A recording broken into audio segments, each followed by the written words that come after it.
आज हम भक्ति काल में राम काव्यधारा की प्रवृत्तियों पर चर्चा करेंगे। भक्ति काल की शगुन धारा में राम काव्यधारा का अपना महत्व है। रामानुजाचार्य और रामानंद की परंपरा में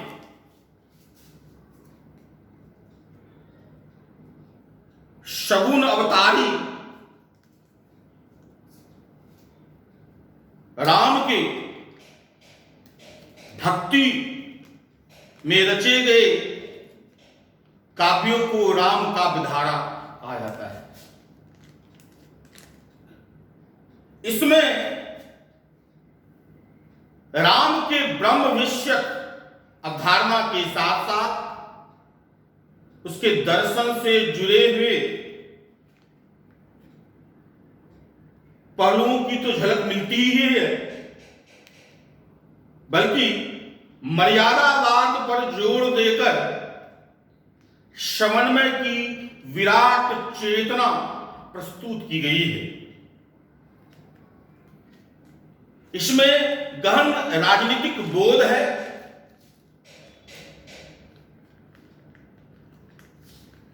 इसमें गहन आर्थिक बोध है, जो गहन प्रगतिशील आर्थिक चेतना है, तथा लोक मंगल के साथ साथ लौकिक प्रेम का अप्रतिम स्वरूप दिखाई देता है। वास्तविक में राम काव्यधारा के कवियों का अभिष्ट ही है लोक मंगल, जो कि लौकिक प्रेम से जुड़ा हुआ है। इस धारा के सर्वश्रेष्ठ कवि गोस्वामी तुलसीदास हैं। इसके अलावा केशवदास, ईश्वरदास, विष्णुदास, नाभादास, अग्रदास इस धारा के प्रमुख हस्ताक्षर माने जाते हैं। अगर इसकी इनकी कुछ प्रवृत्तियों पर देंगे, ध्यान देते हैं, तो सबसे पहली प्रवृत्ति आप माने ब्रह्म। राम काव्यधारा के लिए ब्रह्म क्या है? राम भक्त कवि शगुन ब्रह्म के उपासक हैं। उन्होंने राम की उपासना शगुन रूप में की है, परंतु उन्होंने निर्गुण का निषेध नहीं किया है। उन्होंने दोनों के बीच अवेद्यता की स्थिति को स्वीकार करते हुए गहरा अंतर संबंध स्थापित किया है। तुलसी के शब्दों को देखकर आप ये स्पष्ट हो सकते हैं कि कैसे ये गहरा अंतर संबंध है। देखिए, अगुण शगुन दिव ब्रह्म स्वरूपा, अगुण शगुन दिव ब्रह्म स्वरूपा, अकथ अगाध अनादि रूपा। दोनों में अवेद्यता की स्थिति है। अगुण शगुन द्वि ब्रह्म स्वरूपा, अकथ अगाध अनादि रूप। उसी तरह अगुण अरूप, अलख, अज, जोई, भगत, प्रेम, बस, सगुण सुहुई।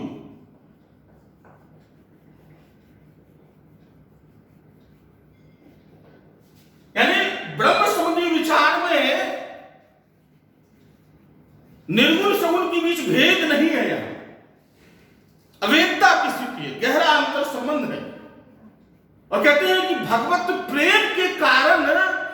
पूर्ण हो गए।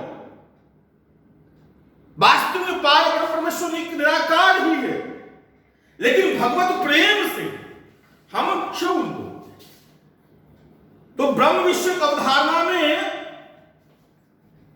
अंतर्विरोध कम से कम राम का अवधारणा में दिखाई नहीं देता है। उसी तरह दूसरा प्रमुख विषय है इनका दर्शन।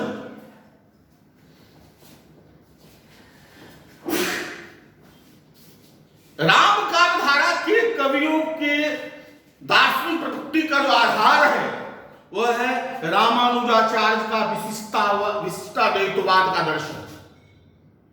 यानी राम काव्यधारा रामानुजाचार्य के विशिष्टाद्वैतवाद के दर्शन पर आधारित है, जिसमें ब्रह्म के साथ साथ जगत, जीवन, जीव की सत्यता को भी स्वीकार किया गया है। क्योंकि रामानुजाचार्य का कहना था कि अगर ब्रह्म सत्य है तो उसके द्वारा बनाया गया जगत मिथ्या कैसे हो सकता है।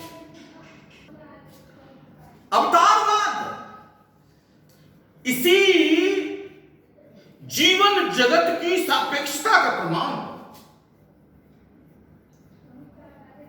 राम का अवतार इसी जगत जीवन की सापेक्षता का प्रमाण है। इसीलिए तो रामचरित्र में मानव इसमें कहा गया है बड़े भाग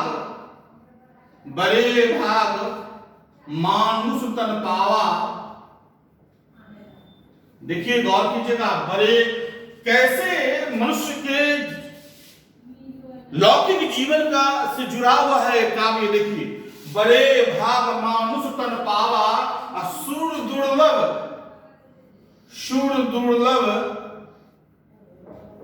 सब सुर दुर्लभ सब ग्रंथन गावा, सुर दुर्लभ सब ग्रंथन गावा। यानी यहां राम काव्यधारा में जीवन जगत लोक सापेक्षता पर विशेष ध्यान दिया गया है। इसलिए राम काव्यधारा के लिए ब्रह्म जग से न्यारा नहीं है, बल्कि इसी जग से यह संबंधित है। और इसी कारण तुलसी इस जगत में अवतार लिए हुए लोक सापेक्ष राम से एकाकार होना चाहते हैं। उसके लिए जगत राममय है। आप ये देखिए, एक और कोट देखिए, सिया राम सब जग में, सिया राम में सब जग जानी, सब जग सिया राम में सब जग जानी, सिया राम में सब जग जानी, करहूं प्रणाम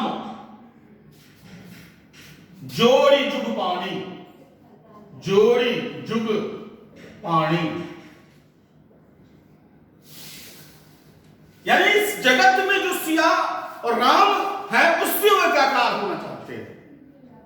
राम भक्त कवियों का ध्येय अवतारी राम के समीप जाना है।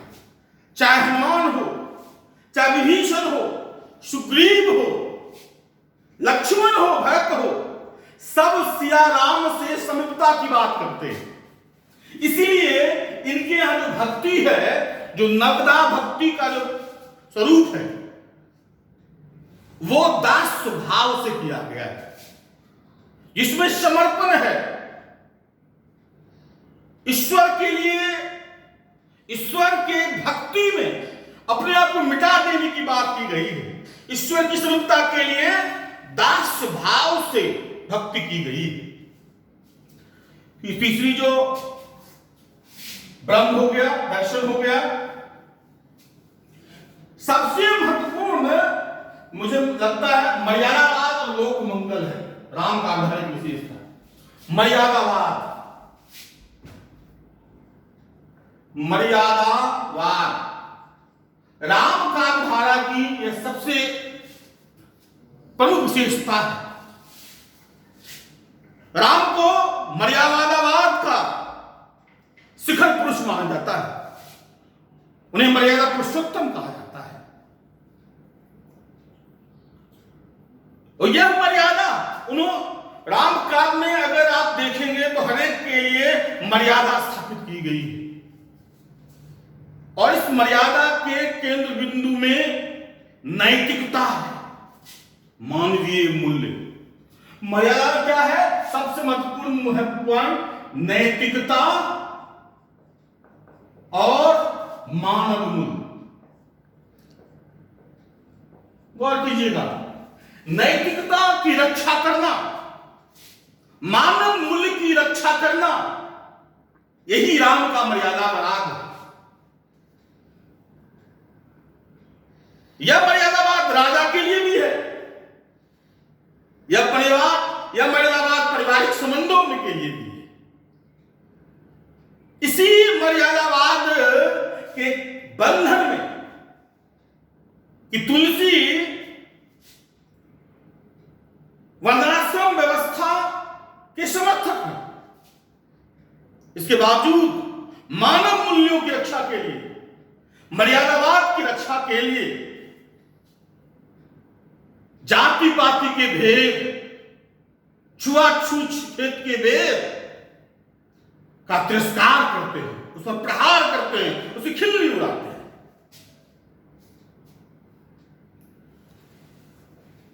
इसी कारण, मर्यादावाद के कारण, जो मानवीय मूल्यों से जुड़ा हुआ है, नैतिकता से जुड़ा हुआ है, तुलसी ने सबरी को भामिनी कहा।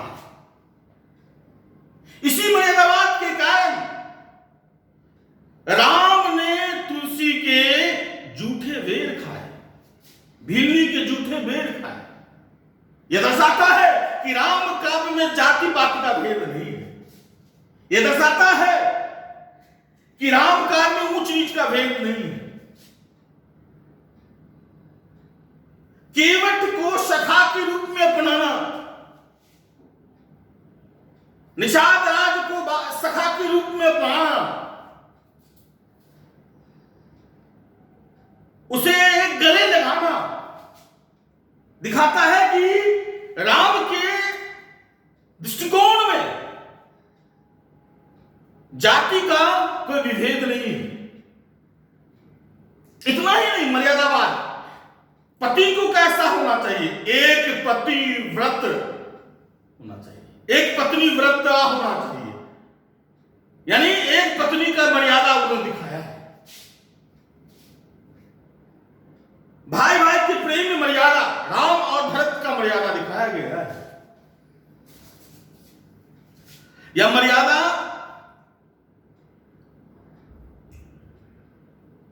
इसीलिए आप अगर कहेंगे तो मेरी, तुलसी कहते हैं मेरी जाति, मेरी जाति पाति, न चाहूं काहू की जाति। कहता मेरी जाति पाति नहीं है, न ही मैं किसी की जाति पाति चाहता।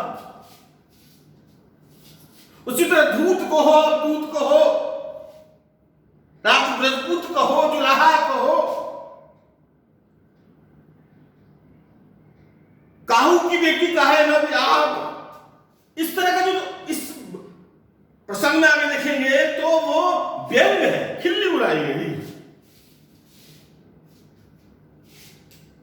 मैंने कहा था कि जैसे एक आता है ढोल गमार प्रसु सुध नारी, ये सब ताड़ना के अधिकारी, ये सकल ताड़ना के अधिकारी। ढोल गमार प्रसु सुध नारी, सकल ताड़ना के अधिकारी। और इसके लिए तुलसी पर काफी प्रहार किया जाता है, राम काव्य पर बहुत प्रहार किया जाता है, परंतु वास्तविकता वो नहीं है। किसी किसी नायक से यह नहीं कहवाया गया है, यह सागर के द्वारा कहवाया गया है, जो नायक नहीं है, अपनी प्रवृत्ति को भोग करता है। लेकिन अगर देखें,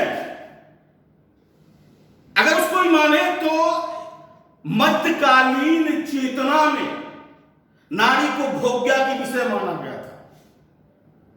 नारी प्रसन्नता की प्रतीक हुआ करती थी, परंतु तुलसी ने अपने मानस में नारी प्रसन्नता पर काफी विलाप किया है, जो उनकी प्रगतिशील सोच का प्रतीक है। खास के पार्वती विवाह के प्रसंग में बड़ा ही सुंदर उन्होंने कहा है कत्विधि सृज नारी,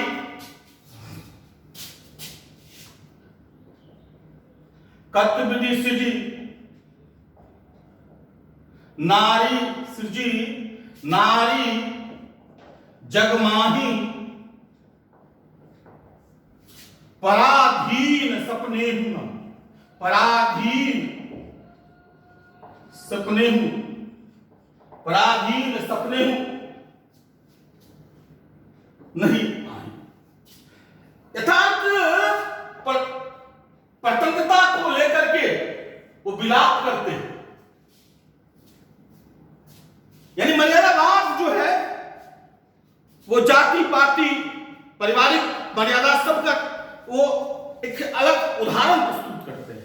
इतना ही नहीं, राजा के लिए भी क्या मर्यादा है उसका सुंदर उदाहरण राम राज्य की परिकल्पना में देखा जाता है, जहां राजा कहता है जासुराज प्रिया दुखारी, जासुराज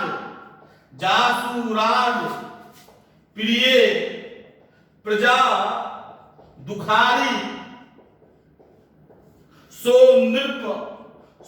नृप अवश्य नरक अधिकारी, नरक अधिकारी। देख लीजिए राजा के लिए क्या मर्यादा का क्या है, जासुराज प्रिय प्रजा दुखारी, जिस राज्य में प्रजा दुखी होता है वो नरक का अधिकारी होता है, वो अवश्य नरक का अधिकारी होता है।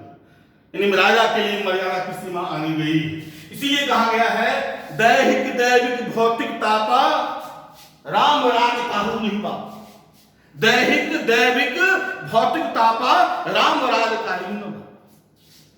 यह मर्यादावाद का चरण है, राजा के लिए भी मर्यादावाद की बात रखी गई है। मर्यादावाद के अलावा एक और है समन्वय की विराट चेतना, समन्वय की विराट चेतना। रामचंद्र शुक्ल ने कहा है कि तुलसी समन्वय की विराट चेतना लेकर उपस्थित हुए। यह समन्वय हर एक स्तर पर दिखाई देता है। या अगर आप देखेंगे तो यह समन्वय देखिए भक्ति एवं ज्ञान, भक्ति एवं ज्ञान का समन्वय, एक भक्ति एवं ज्ञान का समन्वय, निर्गुण सगुण का समन्वय, निर्गुण सगुण का समन्वय,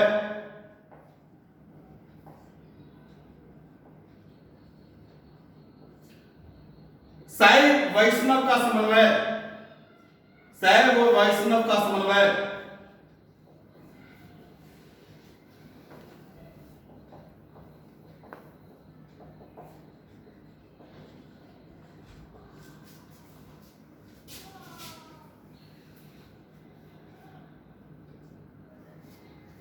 उसके बाद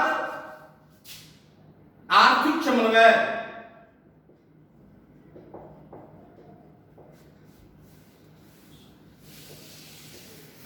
भाग एवं पुरुषार्थ का समन्वय, भाग एवं पुरुषार्थ का समन्वय। देखिए भक्ति एवं ज्ञान का समन्वय कितना बढ़िया सा उदाहरण उन्होंने दिया है कि भक्ति ज्ञान, भक्ति ही ज्ञान ही नहीं कछु भेदा, भक्ति ही ज्ञान ही नहीं कछु भेदा, दोनों में कोई भेद नहीं है। यह समन्वय देखिए, निर्गुण सगुण का समन्वय। जैसे मैंने कहा अगुण सगुण द्विव ब्रह्म स्वरूपा अकथ अगाध अनादि, कोई भेद नहीं, या अगुण ही सगुण ही नहीं कछु भेदा, अगुण ही सगुण ही नहीं कछु भेदा, गावत मुनि पुराण बुद्ध वेदा। यह समन्वय जो है वो निर्गुण सगुण के स्तर पर है। शैव वैष्णव का समन्वय, जैसे राम कहते हैं शिव द्रोही मम दास कहावा, सो नर मोहि सपने नहीं भावा। यहां भी शैव वैष्णव का समन्वय है। उसके बाद आर्थिक समन्वय देखिए, नहीं दरिद्र को दुख न दीना, नहीं दलित को दुख न दीना, यह आर्थिक समन्वय की बात है।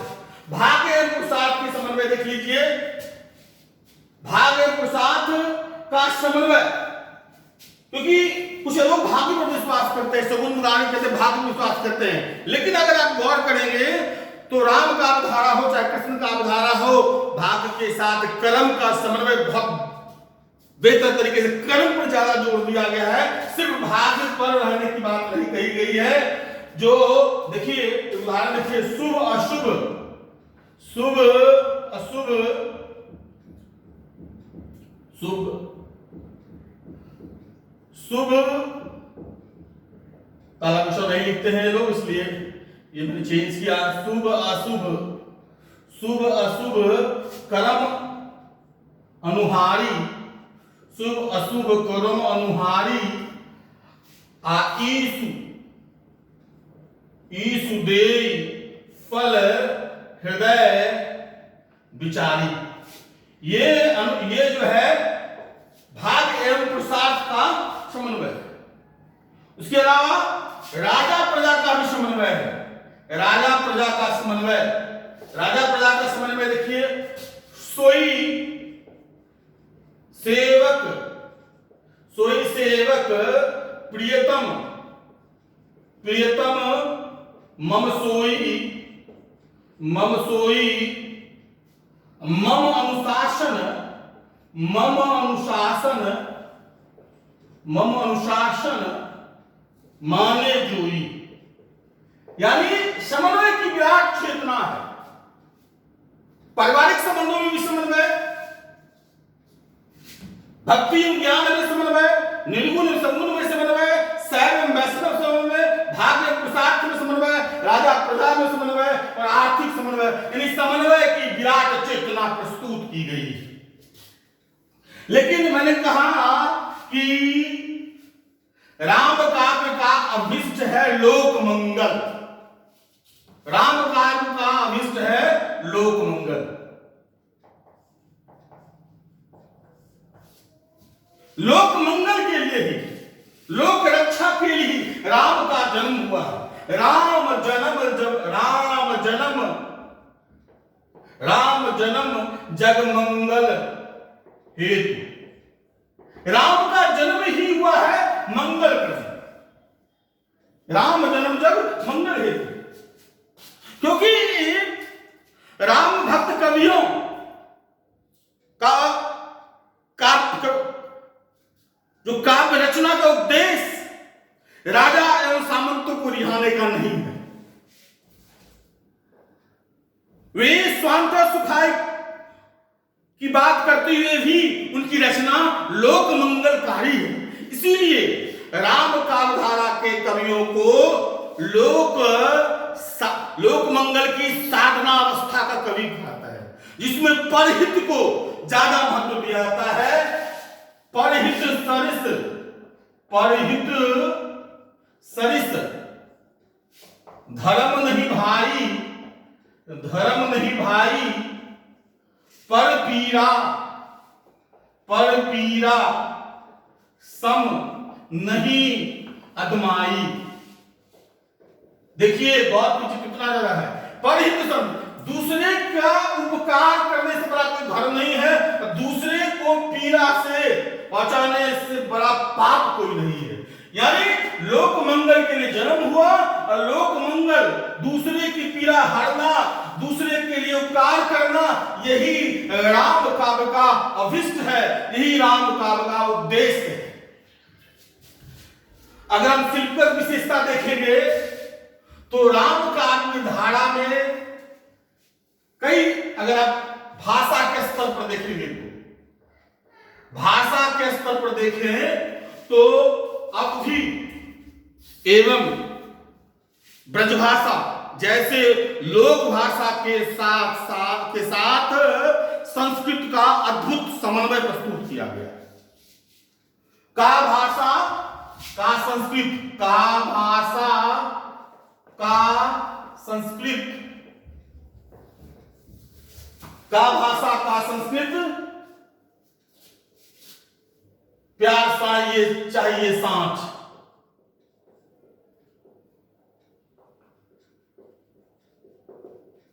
यानी यह भाषा का स्तर संबंधित है, यानी लोक भाषा अवधि और ब्रजभाषा का इस्तेमाल करते हुए उसके साथ संस्कृत का अद्भुत समन्वय प्रस्तुत किया गया है। यह भाषा के स्तर पर अगर आप देखें तो, उसके अलावा काव्य रूप स्तर पर देखें तो इसमें भी अद्भुत समन्वय है। अधिकतर रचनाएं जरूर प्रबंधात्मक है, चाहे तुलसी का रामचरितमानस हो, केशवदास का रामचंद्रिका हो, अधिकतर रचनाएं महाकाव्यात्मक है, प्रबंधात्मक रचनाएं हैं। अधिकतर रचनाएं प्रबंधात्मक हैं, परंतु कुछ रचनाएं मुक्तक भी है, जैसे विनय पत्रिका। विनय पत्रिका जो तुलसी का है, ये मुक्तक रचना है। और कवितावली में आप प्रबंधात्मक और मुक्तक का अद्भुत समन्वय देख सकते हैं। तो ये काव्य रूप में भी लिखिएगा। उसके बाद अगर छंद के संदर्भ में देखेंगे तो छंद अवधि के अनुरूप दोहा और चौपाई छंद का इस्तेमाल किया गया है। छंद में अवधि में सूट कर रहा था, दोहा और चौपाई छंद उसका इस्तेमाल किया गया। जैसे दैहिक भौतिक तापा राम राज काहू नहीं पापा, यहां जो है वो चौपाई छंद का इस्तेमाल किया गया। जैसे खेत न किसान को, भिखारी को न भीख बली, वनिक को न चाकरी, तो ये कवित्व छंद में उसको इस्तेमाल किया गया है। उसी तरह अगर अलंकार की बात है तो अलंकार का अनुपम बाग लगाया गया है। अगर अनुप्रास अलंकार की बात कहें तो अनुप्रास के बादशाह कहे जाते हैं तुलसी। जैसे देखिए, कही